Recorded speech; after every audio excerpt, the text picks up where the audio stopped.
They skipped the AA plus, and they went all the way to just 2As. So they took them down 2 notches immediately. Now, there was no basis for that. And there's no basis even for them to cut the European Union's credit rating by 1 level, except to create pain, to make people concerned about what's going to happen, and to try to walk back this decision that was made democratically in Britain. And I want to remind you, going back into August of 2011, Bloomberg said that the subprime mortgage bonds get AAA ratings, while the S&P denied that to the United States government. Okay, this is the level of fraud that we're seeing here. They said they're giving a higher rating to securities that are backed even in 2011. This is 3 years after it all hit the fan, after everything finally blew up. And again, as I point out, you watch the movie, the Big Short, you'll see how for years you had people trying to expose this massive fraud of these subprime home loans. And here we are 3 years after it all blew up in everybody's faces, and Standard & Poor's was still giving higher ratings to the subprime home loans than they were to the United States government. They said S&P is poised to provide AAA grades to 59% of Springleaf Mortgage Loan Trust 2011. Again, this is in 2011, 5 years ago. They said this is a set of bonds that is tied to $500 million that is being lent to homeowners with below average credit scores and no equity in their properties. S&P has awarded AAA status to more than $36 billion worth of securities in the United States this year, that was in 2011, that were created by bankers who continue to gather thousands of loans, bundle them into bonds of varying risk, and pay rating firms a fee to assign credit rankings. Hear that last thing I said there? They pay S&P a fee to assign credit ratings. So they're paying the people who are supposedly doing their oversight. And that's one of the key findings that you'll understand if you watch the movie or read the book, The Big Short. And then 2 years later, it's still going on.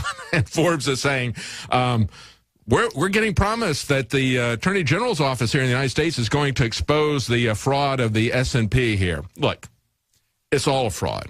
It's all a fraud. These financial markets, the way that they're manipulating people is just shameless. It's what's happening as we see Loretta Lynch openly meeting with Bill Clinton, who is being investigated for high crimes, not even misdemeanors, folks. Okay, this is impeachment level stuff. And the person that ought to be impeached is Loretta Lynch. You understand? She is the one who needs to be impeached. Think about the fact, we reported, I guess it was 2 weeks ago, there have been 200 days since Hillary Clinton had a press conference. 200 days. Now it's been about 210 or 14 days, okay, since that's happened. She doesn't do press conferences.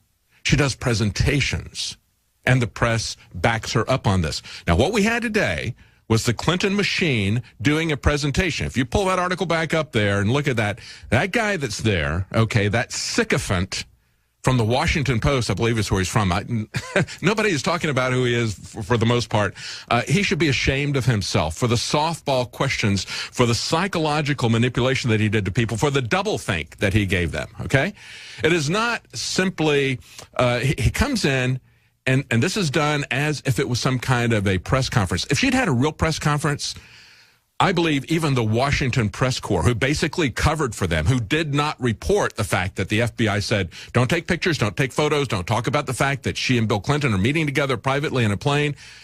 There are a lot of people that are in the Washington Press Corps, and when the cameras are on them, they would have cut her to shreds in a real press conference. So what they did was they go to this little Aspen conference, and they have this guy ask her softball questions. And think about the doublethink behind this, okay?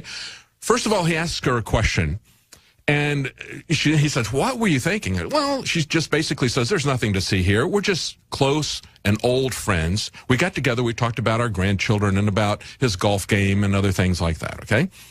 And then she goes on for a very long time. Then he comes back and he goes, but why didn't you just tell the former president of the United States to just get off of your plane? Now, you understand the doublethink that's going on here. First, they want to throw this idea out there that, and this is her alibi, that they're just meeting and it's just all about catching up on personal issues. Then they come back and say, but he's the former president of the United States. I mean, you wouldn't really throw him out. That's the message that is designed for the people who cannot bring themselves to distance away from the Clintons, no matter the level of corruption. They look at that and go, oh, yeah, if Bill Clinton was here, absolutely I would meet with him. I wouldn't tell Bill Clinton to go away. That's the message to those camp followers who cannot get this corruption into their consciousness. And understand, too, that this is happening as we learn from the Daily Caller via Drudge that they are going to meet with her this weekend. Do you think they were talking about what the FBI has on her? That's what she knows. That's why she won't recuse herself. Not only that, but she's going to be able to overrule the FBI. Welcome back to the Alex Jones Show. I want to get back to what we know now about Loretta Lynch and some new developments that have come out. Before I do, real quickly, we have a new set of specials, several big specials for the 4th of July weekend, mega specials at InfoWarsStore.com. Here they are, 20% off Survival Shield X2, 20 to 40% off InfoWars Select Storable Food. That is a huge saving off of storable foods. And remember, our government is doing wargaming, and the program they called it was the Food Chain Reaction. Food Chain Reaction. What happens when they do certain inputs and stimuli, as they have been doing, like bringing in massive numbers of migrants, or if there was some kind of a power disruption, something that disrupted our infrastructure. They gamed it out, and they said, well, we could see about 400% increases in food prices, massive starvation. So one of the reasons we brought this sale back. So 20 to 40% off InfoWars Select Storable Food, 20% off Alexa Pure water filters, 20% off Alexa Pure air filters. You'll find all those specials at InfoWarsStore.com. We're going to have Wayne Madsen joining us in the next segment.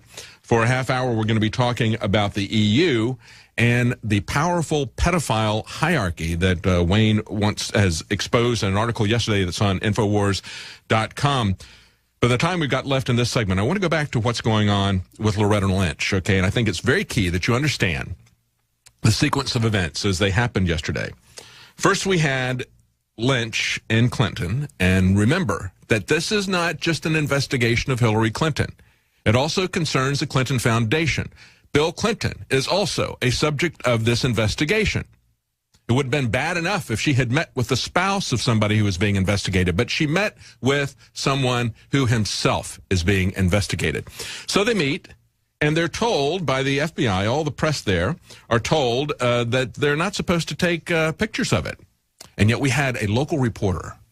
Thank goodness we had a local reporter who refused to abide by the censorship, who refused to go along with the Washington establishment and cover for them, as we see from the big news sources, the big mainstream news sources who do this so they can get access to these people.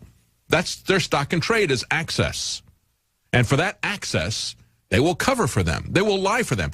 As I was on my way to work this morning, at the top of the hour, I heard CBS News opining, and it really was a hit piece. This is supposed to be a news piece. They're talking to Mitch McConnell about Donald Trump's negatives. And Mitch McConnell says, well, he's doing better. He's doing some teleprompter speeches that are prepared as opposed to just honestly speaking off the cuff. We like that, but he's not doing that enough. Then they immediately go to a spokesperson about Hillary Clinton. And they said, well, she needs to play to her strengths. The fact that she is so intelligent, such a great communicator, that she has all this experience as a Secretary of State. And I'm like, you're kidding me. You're kidding me. Nothing about the crime and the corruption, nothing about Benghazi. And the way they juxtapose these two things was set up to manipulate public opinion. But we got this reporter in Phoenix, Arizona, Christopher Sine of ABC 15. And as he says in his story, he says the former president steps into her plane. They then speak for 30 minutes privately. The FBI there on the tarmac instructing everybody around, no photos, no pictures, no cell phones. Are they going to cover for her for the rest of the crimes that she's committed as well? The rest of the crimes that Hillary's committed? Cover for Loretta Lynch? And they point out in this article here, this is Hot Air. This is the one that's up on Drudge. They say, well, first of all, it isn't the FBI's job to tell journalists what they can shoot and what they can report, right? That's one of the reasons why they typically don't have local reporters, why it's so difficult for us to get there. If they were to tell me or any of the rest of the staff here at InfoWars, don't take pictures of them, they're meeting privately, we wouldn't stop. They have to arrest us in order to get us to do that. Fortunately, we had a local reporter who was honest, who did the same thing as well. And they're saying if there's nothing wrong with the meeting, then why would the FBI tell people not to take a picture of it, okay? So that's really the issue. And then I want to break down the chronology of what's going on. 7 hours ago, we had a report from Time Magazine, and here's the headline.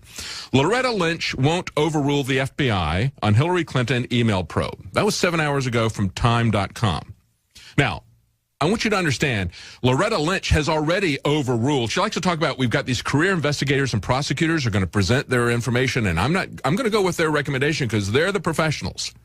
Well, she didn't go with the recommendation of the FBI director on watch list gun control, did she? He said, this is a list of people that we're investigating. We do not want to tip our hand. We want to finish our investigation. If you block them from buying guns, if they attempt to buy a gun, that will shut down our investigation. And basically she said, you know what? I don't care. I don't care about an investigation of real terrorists. I want gun control for everybody. Then 2 hours ago, we had the New York Times saying, well, she says she'll accept recommendations from the FBI. Then the honest story comes out at Infowars.com.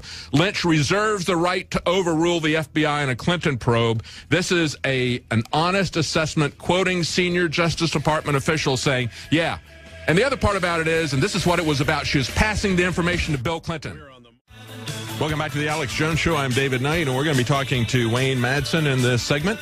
He's going to be talking about the EU hierarchy of pedophiles. That's the next thing they're going to normalize, folks. You need to understand that. Over and over again, we see this, and it is a pet thing, I guess we could say, of the elites, people who are in power. It seems to just go hand in hand with them. We've been talking about the Department of Justice non-probe of Hillary Clinton and what Loretta Lynch will do. And of course, as I mentioned just before we went to break, we had 7 hours ago, the New York Times says, no, she's going to not overrule anything. And then we hear 2 hours ago from the New York Times, she's going to accept the FBI's recommendations. But here's the truth, folks. Went to this just as we were going to break. It's up on Infowars.com. Lynch reserves the right to overrule the FBI in a Clinton probe. This is according to a senior Justice Department official. And this is being quoted out by Mark Halpern. He says, from a senior Department of Justice official, Attorney General Lynch reserves the right to overrule the recommendation of career prosecutors and the FBI in the Hillary Clinton email probe. This official says the probability she would overrule is very, very low, but it is not zero. So the news is that she will not recuse despite the firestorm, saying that she will treat this case like other cases, showing deference, but reserving the right to overrule is not new. All right? You understand there's a couple of different things going on here. First of all, this meeting that she did that is in clear violation of all the laws and ethics that have governed our judiciary, an attorney general or a judge meeting with somebody who is a defendant and talking to them in private for 30 minutes, and the FBI, who is supposedly investigating Hillary Clinton, covering for her, telling the media not to report it. Let me read you something from 2007, 9 years ago. This was the New York Times saying the attorney general is impeachable, you know. They weren't talking about Obama's attorney general. No, this is the New York Times talking about Alberto Gonzales, the attorney general of George W. Bush, because it's all about partisanship, isn't it?